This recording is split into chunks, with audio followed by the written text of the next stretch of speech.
അമ്മച്ചിയുടെ എല്ലാ കാര്യങ്ങൾക്കും നല്ലൊരു അടുക്കും ചിട്ടയുമുണ്ട്. പ്രത്യേകിച്ച് സാമ്പത്തിക കാര്യങ്ങൾക്ക് നല്ലൊരു അച്ചടക്കവും ഉണ്ട്. ഞങ്ങളെല്ലാവരും രാവിലെ പോയി വൈകുന്നേരം വരുന്നത് കൊണ്ട് റബ്ബർ വെട്ടി ഷീറ്റാക്കാറില്ല. അതുകൊണ്ട് തന്നെ ഒട്ടുപാലാക്കി എടുക്കാറാണ് പതിവ്. ഒരു വർഷം വെട്ടുന്ന ഒട്ടുപാല് മുഴുവൻ അതിൻ്റെ മരത്തിൻ്റെ ചോട്ടിലുണ്ടാവും.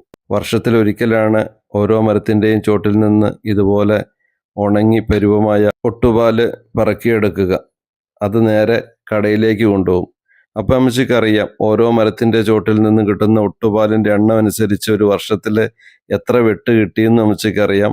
ഏകദേശം എത്ര കിൻഡല് ഒട്ടുപാലുണ്ടാകുമെന്നും അമ്മച്ചിക്കറിയാം. അമ്മച്ചിയുടെ അഭിപ്രായത്തിൽ മാതാപിതാക്കൾ മക്കൾക്ക് 18 വയസ്സ് വരെ നല്ല ഭക്ഷണം കൊടുക്കുക, നല്ല വിദ്യാഭ്യാസം കൊടുക്കുക.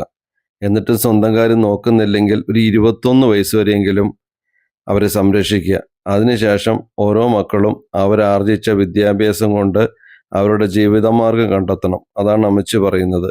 അല്ലാതെ ജീവിതകാലം മുഴുവൻ മാതാപിതാക്കൾ ഉണ്ടാക്കി ഇട്ടിരിക്കുന്ന കാര്യങ്ങളുടെ അളവും തൂക്കവും നോക്കിയിട്ട് വീട്ടിൽ ഇങ്ങനെ കച്ചറയും വഴക്കുമായിട്ടൊന്നും നിൽക്കാൻ അമ്മച്ചിക്ക് താല്പര്യമില്ല. പ്രായപൂർത്തിയായാൽ അവനവൻ്റെ കാര്യവും നോക്കി ജീവിച്ചോളുക.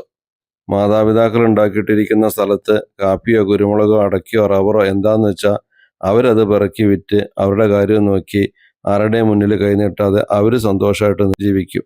വെറുതെ സാമ്പത്തിക കാര്യം പറഞ്ഞിട്ട് മാതാപിതാക്കളോടത്ത് ചൊറിയാൻ വരരുതെന്നാണ് അമ്മച്ചിയുടെ അഭിപ്രായം.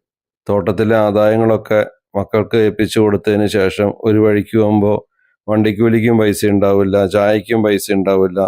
അങ്ങനെയൊന്നും ജീവിക്കുന്നതിനോട് അമ്മച്ചിക്ക് ഒട്ടും യോജിപ്പില്ല. അവനവൻ്റെ ആവശ്യത്തിനുള്ള പൈസ അവനവൻ്റെ കയ്യിലുണ്ടാവണം. അവനവൻ്റെ കാലശേഷം എന്തെങ്കിലും ബാക്കിയുണ്ടെങ്കിൽ അത് മക്കൾക്ക് കിട്ടും. നല്ല കാലത്ത് നൽകിയ വിദ്യാഭ്യാസവും ആഹാരം കൊടുത്തതിൽ നിന്ന് കിട്ടിയ തണ്ടും തടിയൊക്കെ ഉപയോഗിച്ച് അധ്വാനിച്ച് ജീവിച്ചോളൂ. റബ്ബർ വിറ്റ് വന്ന പൈസയൊക്കെ അമ്മച്ചിനെ ഏൽപ്പിക്കും. അതെന്ത് സാധനം വിറ്റ് വന്നാലും വളരെ പതുക്കെ ഇരുന്ന് അതൊക്കെ എണ്ണിയെടുക്കും. റബ്ബറിൽ ഷീറ്റൊക്കെ ഇട്ടത് ഞാനല്ലേ, എൻ്റെ പൈസയും കൊണ്ടല്ലേ എന്നൊക്കെ പറഞ്ഞാൽ ഞാൻ കുറച്ചു നേരം കിടക്കട്ടെ എന്ന് പറഞ്ഞ് പുള്ളിക്കാരത്തി പതുക്കെ അങ്ങോട്ട് മുങ്ങും.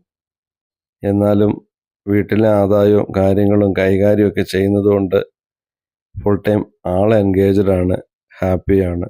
Be happy.